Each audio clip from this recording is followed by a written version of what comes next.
ଜଗା କାଳିଆ ଜଗା କାଳିଆ ଜଗା କାଳିଆ ଜଗା କାଳିଆ ଦେଉଳରେ ଅଛୁ କି ତୁ ସରଗରେ ଅଛୁ ଶୂନ୍ୟରେ ଅଛୁ କି ତୁ ପାତାଳରେ ଅଛୁ ଜଗା କାଳିଆ ଜଗା କାଳିଆ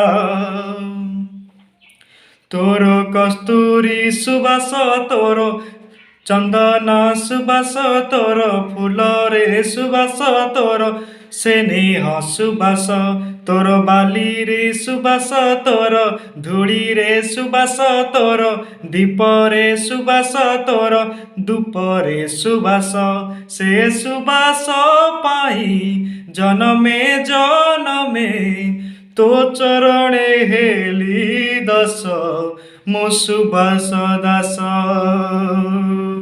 तो चरणे हेली दास मो सुबास दास तू दिन बंधु बलियार भुज तू दिन बंधु बलियार भुज मु निर्बल मु भिकारी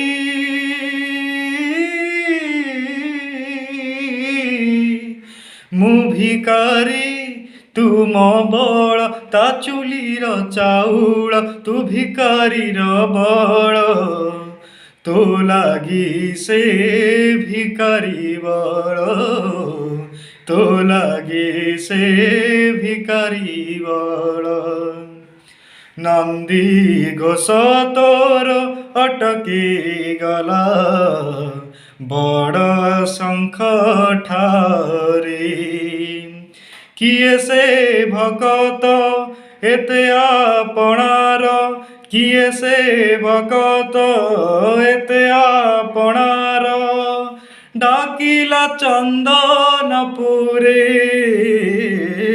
डाकिला चंदनपुरे कालियारे कालियारे कालियारे डाकिला चंदनपुरे आपण मानंकु स्वागत जनाउछि एमिति मु प्रत्येक भावपूर्ण भजन प्रतिदिन मु निजे गाए यह मोर पेशा अटे यह मोर निशा मध्य अटे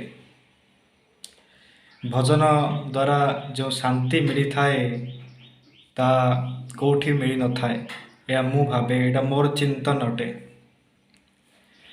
मु भजन गाला बड़े श्री जगन्नाथ को एतिकी प्रार्थना करे जे मु तम से चका आखि की टिके दर्शन कर दियंती सबु सुख लभि जाती एहीपरि प्रतिदिन मु भावे एवं मु ठाकुर को देखापी पूरी जावाई बहुत चेष्टा करिछि चाहूँ चाहूँ 1 मास बीतीगला 6 मास बीतीगला वर्षे बीतीगला 2 वर्ष बीतीगला हेले ठाकुरंकर दर्शन पाइली नहीं किंतु दिने हठात ठाकुर मते हाथ बढ़े डाकीदेले तांको दुआर को तांको से चका आखि की देखिया डाकीदेले यह ही मोर भाग्य थिला मु पुरी जाइथिली पुरी जाइथिला बेले मोर जो अनुभूति रही अछि जगन्नाथंक उपरे पुरी रे जे अनुभूति मु लभिली ताकु नै कि मु एक पद्य आकार रे मु एक गीत लिखि अछि गीतर टाइटलटा होची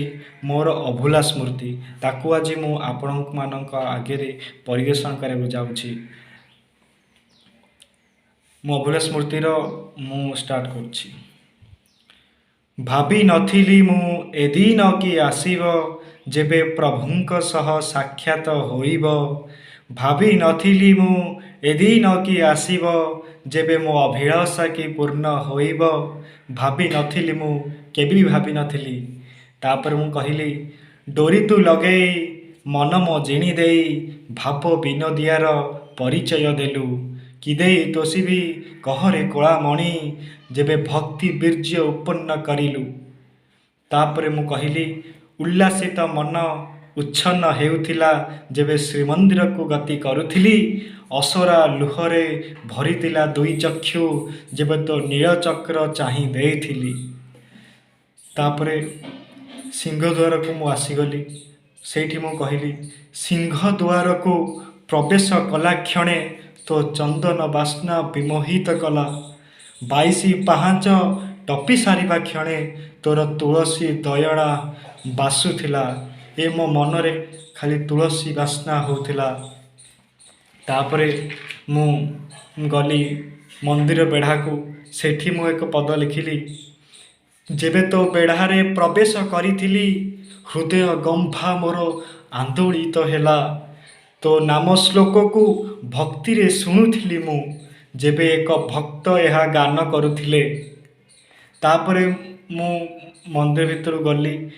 ତାପରେ ମୁଁ କହୁଛି, ଯେବେ ମୋ ଆଖିରେ ତୋ ଚକା ଆଖି ମିଶିଲା, ଧାର ଧାର ହୋଇ ଲୋତକ ଝରିଲା। ମୋ ପାଟିରୁ ଖାଲି ଏକ ଶବ୍ଦ ହିଁ ବାହାରୁଥିଲା, ଗୋଟେ ମାତ୍ର ଶବ୍ଦ ବାହାରୁଥିଲା, ମୋ ପ୍ରଭୁ, ମୋ ପ୍ରଭୁ, ମୋ ପ୍ରଭୁ, ମୋ ପ୍ରଭୁ। ଏଇ ଗୋଟିଏ ଶବ୍ଦ ହିଁ ମୋର ପାଟିରୁ ବାହାରୁଥିଲା ଏବଂ ମୁଁ ବହୁତ ଭାବ ବିହ୍ୱଳିତ ହୋଇଯାଇଥିଲି। ସେହି ସମୟରେ ଯେତେବେଳେ ମୁଁ ଚକା ଆଖିକି ଦେଖିଦେଲି, ଚକା ଆଖିରେ ମୁଁ ଭାବିଲି ଯେ ସବୁ ବ୍ରହ୍ମାଣ୍ଡ ସେଇ ଚକା ଆଖିରେ ଅଛି, ସବୁ ସୌରଜଗତ ସେଇ ଚକା ଆଖିରେ ହିଁ ଅଛି। ଏହା ମୁଁ ମୋର ଅନୁଭୂତି ପାଇଥିଲି। ତାପରେ ମୁଁ ଏକ ଗୀତ ଗାଉଛି, ସେ ଗୀତରୁ ଆପଣ ବୁଝିପାରିବେ ତାପରେ ଷ୍ଟେଜରେ କ'ଣ ହେଲା। ବଡ଼ ସିଂହାର ବେଶକୁ ଦେଖିବାକୁ କେତେ କରିଥିଲି ଅଳି। ବଡ଼ ସିଂହାର ବେଶକୁ ଦେଖିବାକୁ କେତେ କରିଥିଲି ଅଳି।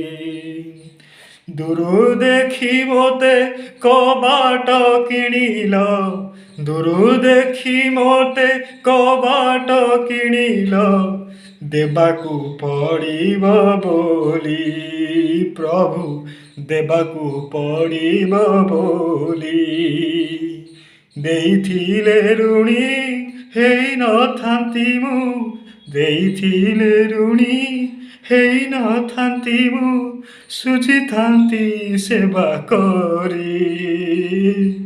କାଳିଆ ସାନ୍ତେ ହୋ, ଶୁଣିବା ହେଉ ଗୁହାରି। କାଳିଆ ସାନ୍ତେ ହୋ, ଶୁଣିବା ହେଉ ଗୁହାରି। ପ୍ରଭୁ ଶୁଣିବା ହେଉ ଗୁହାରି, ପ୍ରଭୁ ଶୁଣିବା ହେଉ ଗୁହାରି। ତାପରେ ମୁଁ ମନ୍ଦିରରୁ ଫେରିଲି। ଇଚ୍ଛା ହେଉନଥିଲା, ତେବେ ବି ମୁଁ ବହୁତ କଷ୍ଟରେ ଫେରୁଥିଲି। ସେ ଚକା ଦେଖିଲା ପରେ ମୁଁ ଏଇ ଭିକ୍ଷା କରିଥିଲି। ରହୁଛି ଆପଣମାନଙ୍କ ସହଯୋଗ ମୋତେ ହେଇଯାଇଛି। ଆଉ ଆପଣମାନଙ୍କ ସହଯୋଗରେ ଆଜି ମୁଁ ଏ ଭିଡ଼ିଓଟା କରିଛି। ଜୟ ଜଗନ୍ନାଥ ସ୍ୱାମୀ, ଜୟ ଶ୍ରୀ ଜଗନ୍ନାଥ ପ୍ରଭୁ, ଜୟ ଶ୍ରୀ ଜଗନ୍ନାଥ।